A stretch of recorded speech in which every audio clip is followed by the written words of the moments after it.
Please. గౌరవ మంత్రి గారు శ్రీనివాస్ రెడ్డి గారు. అధ్యక్ష, థ్యాంక్ యూ వెరీ మచ్. ఈ డిసెంబర్ 9 అంటే ఈ డిసెంబర్ 9కి ఒక ప్రత్యేకత ఉంది. 4 కోట్ల తెలంగాణ ప్రజల ఆంక్షని నెరవేర్చేది. తెలంగాణ రాష్ట్ర ప్రకటన ఆనాడు డిసెంబర్ 9 నాడే జరిగింది. అదే రకంగా యూపీఏ చైర్పర్సన్గా శ్రీమతి సోనియా గాంధీ గారి పుట్టినరోజు. ఆ పుట్టినరోజు సందర్భంగా నా పక్షాన, నా నియోజకవర్గ ప్రజల పక్షాన శ్రీమతి సోనియా గాంధీ గారికి పుట్టినరోజు శుభాకాంక్షలు తెలుపుతూ, ఏదైతే ఇంతకుముందు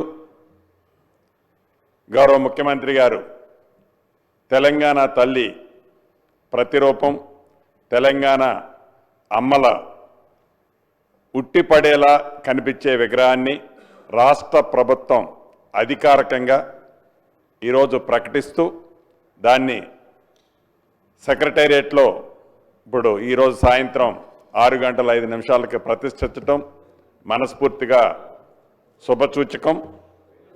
దీంతోపాటు ఇందాక మిత్రులు పొన్నం ప్రభాకర్ గారు చెప్పినట్లు అన్ని కలెక్టరేట్లలో, అన్ని ఎస్పీ ఆఫీసుల్లో, మండల స్థాయిలో ఉన్న ఆఫీసుల్లో కూడా తప్పకుండా ఈ విగ్రహాలు ప్రతిష్ఠించాలని గౌరవ ముఖ్యమంత్రి గారు చెప్పినట్లు ప్రతి డిసెంబర్ 9వ తారీఖున పెద్ద ఎత్తున ఈ పండుగని జరుపుకునే దాన్ని పూర్తిగా నేను సమర్థిస్తూ మరొక్కసారి రాష్ట్ర ప్రజలందరికీ కృతజ్ఞతలు తెలుపుతూ, అదే రకంగా శాసనసభ్యులు అందరం ఇదే హాల్లో 1 సంవత్సరం పూర్తి చేసుకున్నాం. డిసెంబర్ 9 నాడు, పోయిన సంవత్సరం డిసెంబర్ 9 నాడు ప్రమాణ స్వీకారం చేశాం. తమరితో పాటు మనందరం వీరందరికీ కూడా 1 సంవత్సరం పూర్తి చేసుకున్న సందర్భంగా శుభాకాంక్షలు తెలుపుతూ సెలవు తీసుకుంటున్నారు. గౌరవ సభ్యులు డాక్టర్ రాగమయ్య గారు.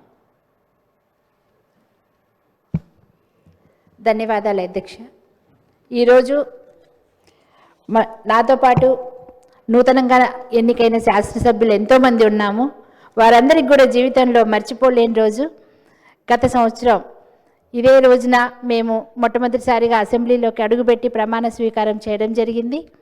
ఇందుకు నా తోటి శాసనసభ్యులందరికీ కూడా నేను హృదయపూర్వకంగా శుభాకాంక్షలు తెలియజేస్తున్నాను. ఈ సంవత్సర కాలంలో మీరందరి ఆశీర్వాదంతో, మీరందరూ ఇచ్చిన ప్రోత్సాహంతో మేము మా నియోజకవర్గాల్లో ఎంతో అభివృద్ధి పనులు చేసుకోవడం జరిగింది.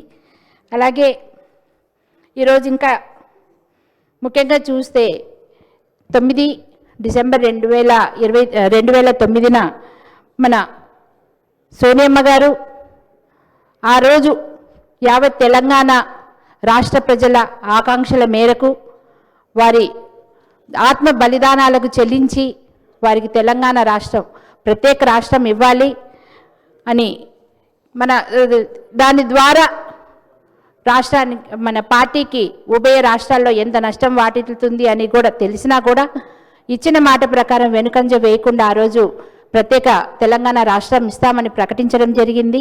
అందుకని తెలంగాణ ప్రజలందరి తరపున శ్రీమతి సోనియా గాంధీ గారికి ఇవాళ జన్మదిన శుభాకాంక్షలు తెలియజేసుకుంటూ, మరి ముఖ్యంగా చూస్తే గత 10 సంవత్సరాల కాలంలో మరి గత ప్రభుత్వం ఏం చేసింది? 10 సంవత్సరాల కాలం సరిపోలేదా అధ్యక్ష? తెలంగాణ తల్లి విగ్రహం అధికారికంగా ఎక్కడా కూడా ఆవిష్కరణలు జరపలేదు, ఒక ప్రత్యేక రూపం అంటూ ఇవ్వలేదు. ఇచ్చినది కూడా ఎట్లా ఉంది అంటే తల్లి రూపంలా లేదు, దేవతలాగా ఉన్నారు. కిరీటము, నడుముకు వడ్డానము, నగలు అన్నీ అలంకరించుకొని అక్కడ తల్లి అనే భావన మనకు రావట్లేదు. మనకు తెలంగాణ తల్లి అంటే మనం ఇంట్లో నిత్యం చూస్తే మన మాతృమూర్తిలాగా, అక్క చెల్లెమ్మల్లాగా ఉండే రూపమే మనకు తెలుసు. అందుకని ఇప్పుడు మన రేవంత్ రెడ్డి గారు అందరి మేధావులతోటి, మరి కళాకారులు, కవులు అందరితో చర్చించి, అందరిని చర్చలకు ఆహ్వానించి, అందరి ఆకాంక్షలు మేరకు, వాళ్ళ అభిప్రాయాల మేరకు ఇవాళ నిండైన తెలంగాణ తల్లి విగ్రహాన్ని మరి ఆవిష్కరించడం జరుగుతూ ఉంది. ఇది ప్రతిపక్షాలు కానీ ఎవరైనా సరే వాళ్ళు తగిన సూచనలు, సలహాలు ఇచ్చి అప్పుడే చెప్పుంటే బాగుండేది. ఇప్పుడు ప్రతిదాన్ని రాజకీయం చేస్తూ వస్తున్నారు. ఇప్పుడు మన తెలంగాణ తల్లి విగ్రహాన్ని చూస్తే ఎంతో సంప్రదాయబద్ధంగా ఆకుపచ్చని చీరలో నిండు ముత్తైదులాగా వరి కంకులు ధాన్యం కంకులు అన్నీ పట్టుకొని అలాగే ఒక చేత మనకి ఆశీర్వాదం ఇస్తూ ఎంతో ఆహ్లాదకరంగా ఉన్నారు. మరి తెలంగాణ ప్రజలందరూ కూడా చాలా ఆనందిస్తున్నారు. ఇప్పటికి మంచి ఇన్నాళ్ళకి మనకు ఒక రాష్ట్రానికి తెలంగాణ తల్లి విగ్రహం కానీ, మన తెలంగాణకి టీజీ అని మార్పు జరగడం కానీ, అదేవిధంగా తెలంగాణకి ప్రత్యేక రాష్ట్ర గీతం కానీ రావడం జరిగింది. మరి 10 సంవత్సరాల కాలంలో ఎందుకు చేయలేదని ప్రజలు ప్రశ్నిస్తున్నారు. కానీ మరి మన సోదరులు తెలంగాణ ప్రజలు ఎంతో నిరాశ నిస్పృహల్లో ఉన్నారు అంటున్నారు. మరి వాళ్ళు ఎందుకు అలా అంటున్నారో తెలియట్లేదు. ఉద్యోగులందరికీ 1 తారీఖు జీతాలు వస్తున్నందుకు నిరాశలో ఉన్నారా? రైతులందరికీ 2 లక్షల లోపు రుణమాఫీ జరిగినందుకు నిరాశగా ఉన్నారా? ఒక్క నిమిషం అధ్యక్ష. అలాగే 55,000 పైచీలకు ఉద్యోగాలు ఈ సంవత్సర కాలంలో వచ్చినందుకు నిరాశలో ఉన్నారా? ఇవన్నీ కూడా తెలంగాణ ప్రజలు ఆశీర్వదిస్తున్నారు. అలాగే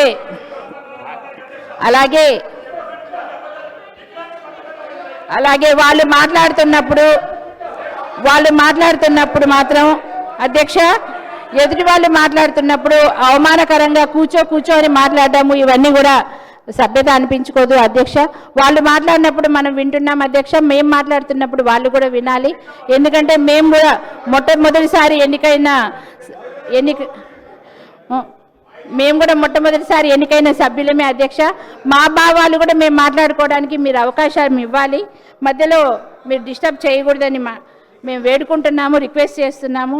అలాగే ఇవాళ 9వ తారీఖు ఇవాళ మన ముఖ్యమంత్రి గారు ప్రకటించినట్టు అందరూ సభ్యులు ప్రతిపక్షాలు కూడా హుందాగా మరి విగ్రహ ఆవిష్కరణకు వచ్చి ఆశీర్వదించాలని మనస్ఫూర్తిగా కోరుకుంటూ ఈ అవకాశం ఇచ్చినందుకు అందరికీ మరి ఒకసారి ధన్యవాదాలు. Thank you. గౌరవ సభ్యులు వెంకట్రామరెడ్డి గారు.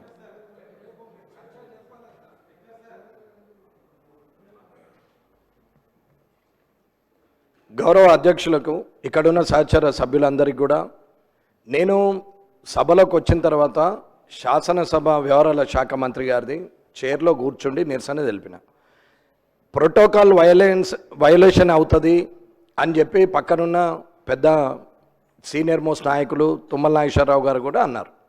నేను అప్పుడు కూడా చెప్పాను, అన్నా ఇది ఇక్కడ మీ చైర్లో కూర్చుంటే మీకు ఇబ్బంది అయినప్పుడు రేపు ప్రొద్దున అక్కడ కాన్స్టిట్యున్సీలో మాకు ఇబ్బంది అవుతున్నది మీరు అంటే ఇవాళ తెలంగాణ తల్లిది ఉన్నది, ఇవాళ ఒక్కరోజు వదిలేసాయి రేపు మాట్లాడదామని ఆయన మాట ఇచ్చిండు.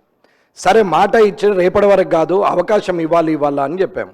చెప్పిన తర్వాత సరే మంచిదని చెప్పి జనగణమన అయిన తర్వాత ఇక్కడికి వచ్చినాం. ఇది ఆయన నోటి ద్వారా వచ్చినటువంటి మాటలు, ఇది అబద్ధం కాదు, ముందరే చెప్తున్నాం. ఇక్కడికి వచ్చి కూర్చున్న తర్వాత అవకాశం ఇవ్వడానికి ఇబ్బంది పడుతున్నారు.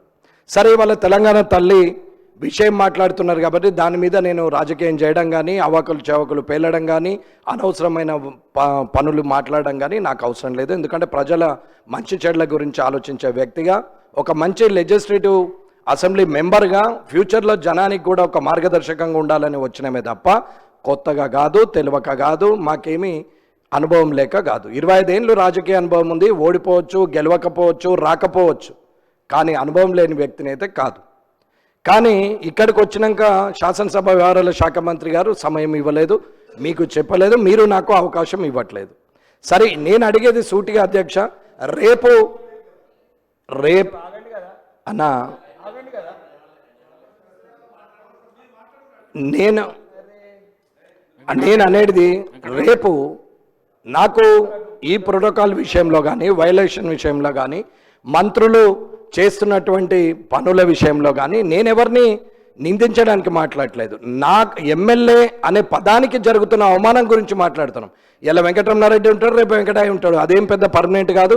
ఇక్కడ ఉన్నాడు అక్కడ ఉంటాడు, అక్కడ ఉన్నాడు ఇక్కడ ఉంటాడు, ఇక్కడ ఉన్నాడు అక్కడ కూడా ఉంటుండొచ్చు టైం వస్తే, దాంట్లో ఏం సమస్య లేదు. కానీ ఇవాళ ఆలోచన ఉండాలా. రేపటి అవకాశం ఇవ్వము అని అంటే మాత్రం రేపు ఊరుకోవడం లేదు అధ్యక్ష. నేను 8 నెలల క్రితము ప్రివిలేజ్ కమిటీకి ఇచ్చాం. కలెక్టర్ గారు చేసినటువంటి ఒక పని మీద, అక్కడున్న ఇన్ఛార్జ్ మినిస్టర్ గారు చేసిన పని మీద ఇప్పటి వరకు దాని మీద యాక్షన్ లేదు. సుమారు 60 క్వశ్చన్లు పంపినాం, ఇప్పటి వరకు దాని పత్తలేదు అతలేదు, సంవత్సరం అయింది. నేను ఒక ఎమ్మెల్యేకు ఉండే మర్యాదను ఇవ్వమని చెప్తున్నాం, వెంకటరమణారెడ్డి గురించి కాదు.